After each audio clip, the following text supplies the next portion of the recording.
Bonjour à tous, nous allons regarder dans ce projet-ci comment contrôler l'intensité d'une DEL à l'aide de la carte Arduino et du logiciel de programmation MBlock. La première partie, nous allons regarder la théorie en arrière des broches qu'on veut utiliser.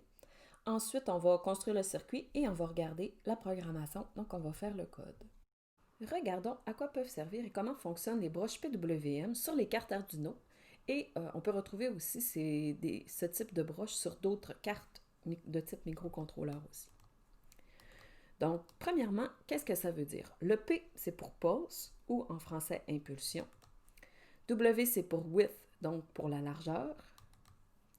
M pour modulation, donc modulation en français. Donc, qu'est-ce que ça veut dire? Ça signifie qu'on peut envoyer des impulsions électriques, donc des petits signaux électriques, dont la largeur est contrôlée. Quand on parle de la largeur d'une impulsion, on va parler du temps pendant lequel elle va durer. Qu'est-ce que ça veut dire exactement? Sur les cartes Arduino, la fréquence des broches PWM est d'environ 500 Hz. Ça veut dire que 500 fois par seconde, on peut envoyer un petit signal électrique. Ou encore que chaque impulsion va durer, en fait, il va y avoir environ 500 impulsions par seconde qui vont être produites par la carte sur ces broches-là. Donc, chaque cycle ou impulsion va durer, donc 1 divisé par 500 secondes, donc environ 2 millisecondes. C'est très rapide. La hauteur des impulsions, donc la valeur en tension électrique, va être de 5 volts ou 0 volts. Donc, j'ai déjà spécifié dans une vidéo précédente que sur une carte Arduino, on ne peut pas envoyer un signal qui est par exemple de 3 volts, donc directement. Donc, la carte, elle fait 0 volts ou 5 volts uniquement. Donc, afin de pouvoir imiter, parce qu'on ne le fait pas vraiment, donc des valeurs intermédiaires, ce qu'on fait, c'est qu'on va aller limiter le temps pendant lequel la tension va être à 5 volts. Et on fait ça 500 fois par seconde sur les cartes, sur les broches PWM. Donc, on peut contrôler la fraction du cycle, donc le temps pendant lequel, pendant un cycle, la fraction de ce cycle-là où la tension va être à 5 volts. Et pour faire ce contrôle-là, on va utiliser une valeur entre 0 et 255, ce qui nous donne finalement 256 valeurs différentes qu'on peut utiliser. C'est quand même assez précis. Si vous utilisez la valeur 0, il y a 0% d'un cycle qui va être à 5 volts. Qu'est-ce que je veux dire par là? Donc, j'ai fait un petit schéma ici, qui est le schéma classique pour représenter les PWM, leur fonctionnement. Donc, 3 cycles. Donc, les petites bandes vertes verticales limitent la durée d'un cycle. Le 5 volts est en pointillé en haut et le 0 est en bas. Si on utilise la valeur 0, la tension électrique est représentée par la ligne rouge. Donc, va être à 0 toujours. C'est exactement la même chose que si vous aviez utilisé une autre broche ou vous aviez utilisé mettre le signal de la broche à bas ou à l'eau. Donc, ça donne exactement la même valeur, ça va donner le même résultat. Si vous utilisez la valeur 64, vous allez utiliser, ça veut dire que 25% du cycle va être à 5 volts. Donc, chaque cycle, donc pendant chacun des petits cycles, 25% du temps, donc un quart du temps, la valeur va être à 5 volts et le reste du temps, elle va être à 0. Donc, on a une petite impulsion, deux petites impulsions, trois petites impulsions ici. Et en deux lignes vertes, on a 2 millisecondes. Si vous utilisez 127, ça représente environ la moitié de 256, vous avez 50% du cycle qui est à 5 volts. Donc, 5 volts pendant la moitié du temps. Le reste, on va avoir 0 volts. 191, donc après environ 75%. Donc, la même chose, 75% du cycle, on est à 5 volts. Le reste du temps, on est à 0. On a 3 impulsions toujours. Et si on utilise 255, 100% du cycle est à 5 volts, comme ça ici. Ce qui revient à la même chose ici que d'utiliser, mettre la broche analogique à une valeur de I ou encore à une valeur de O. Donc, les broches qui ne sont pas PWM permettent uniquement les deux ici, et ne permettent pas ce contrôle-là ici, donc qui est un petit peu plus compliqué, mais ce n'est pas installé sur toutes les broches du Arduino. Donc, n'oubliez pas, on ne peut pas mettre un 3 volts sur la broche, mais si on veut contrôler l'intensité d'une DEL, on peut procéder de cette façon-ci. Vous vous demandez peut-être, si on procède de cette façon-là, est-ce qu'on va voir la DEL clignoter? En fait, dites-vous que l'œil humain est sensible à une variation d'environ 30 Hz. Donc, c'est ce qu'on est capable de voir. Et la carte Arduino est à 500 Hz. De toute façon, la DEL, lorsqu'on coupe le courant, elle ne s'éteint pas nécessairement tout de suite, c'est pas nécessairement automatique. Donc, ça va faire un signal qui est quand même continu, mais donc la lumière va être émise en continu, mais ça va être moins intense, vous allez voir, on va le voir tout de suite. Tant qu'à y être, essayons-le. Regardons maintenant le circuit que nous allons construire. Donc, à partir de la carte Arduino, d'une DEL et d'une résistance, voici donc le schéma.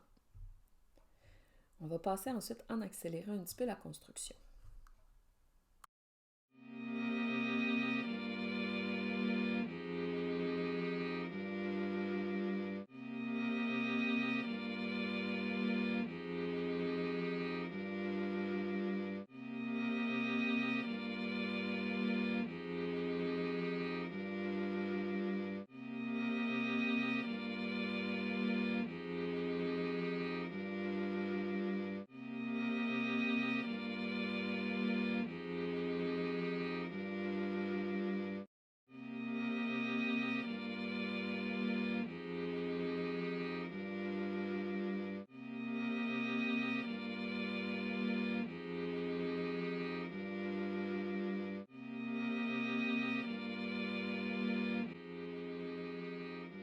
La première chose, c'est d'ouvrir le logiciel MBlock, bien entendu, de brancher la carte dans l'ordinateur si ce n'est pas déjà fait.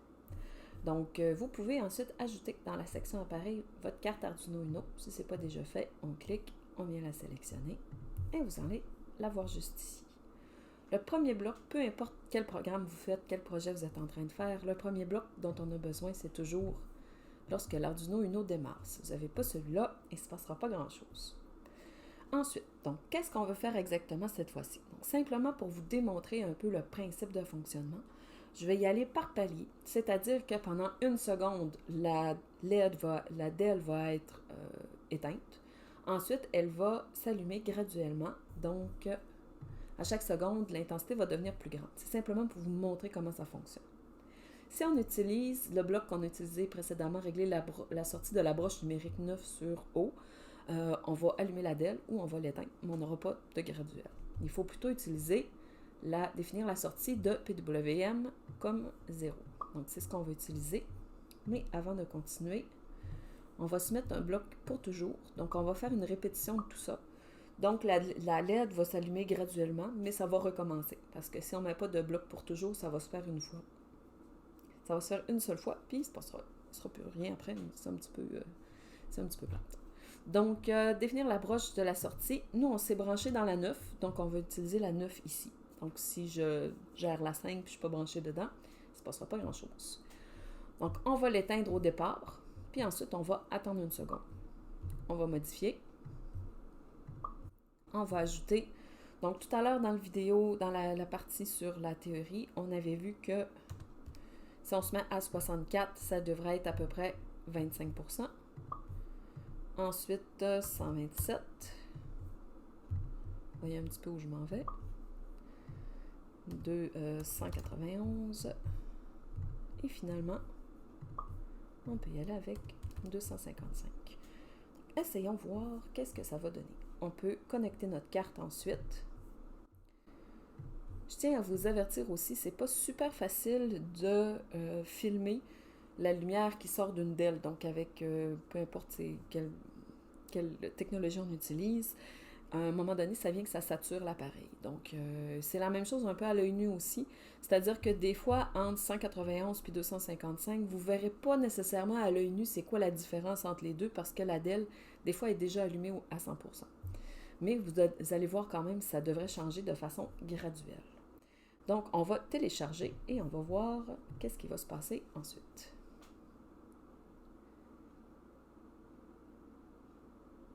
Oh. Éteinte, un petit peu plus, encore un peu plus, beaucoup, et on éteint. Donc, ça ressemble un petit peu au clignotement parce que ça se fait pas tout à fait d'une façon lisse. Donc, c'est vraiment graduel, c'est par saut.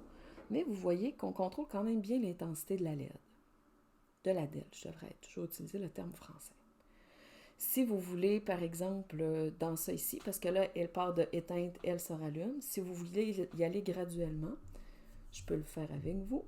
C'est-à-dire, si on veut y aller, là, elle s'allume de plus en plus, mais on pourrait la faire éteindre graduellement aussi. Tout simplement, ce qu'on a à faire, On va y retourner, mais à l'envers, donc on va aller choisir les blocs. Oups, j'en ai pris plus que je voulais, mais c'est pas grave. Donc, 64, 127, 141, 155, 191. On y retourne à l'envers ensuite. 64. Et finalement, tout ce qui nous manque, c'est un dernier. Oups.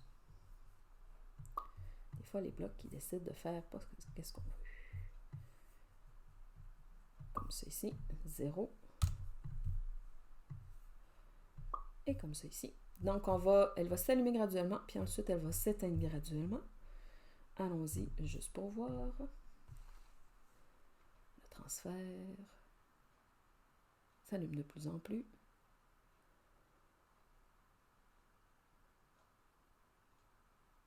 Et ensuite, elle devrait se rallumer. Donc, c'est une façon de faire, et avec ça, vous allez avoir un défi. Ce que vous allez devoir faire, c'est utiliser une variable pour, dans le fond, faire que la DEL, au lieu de là ici, elle s'allume et elle s'éteint, mais c'est vraiment d'un coup sec.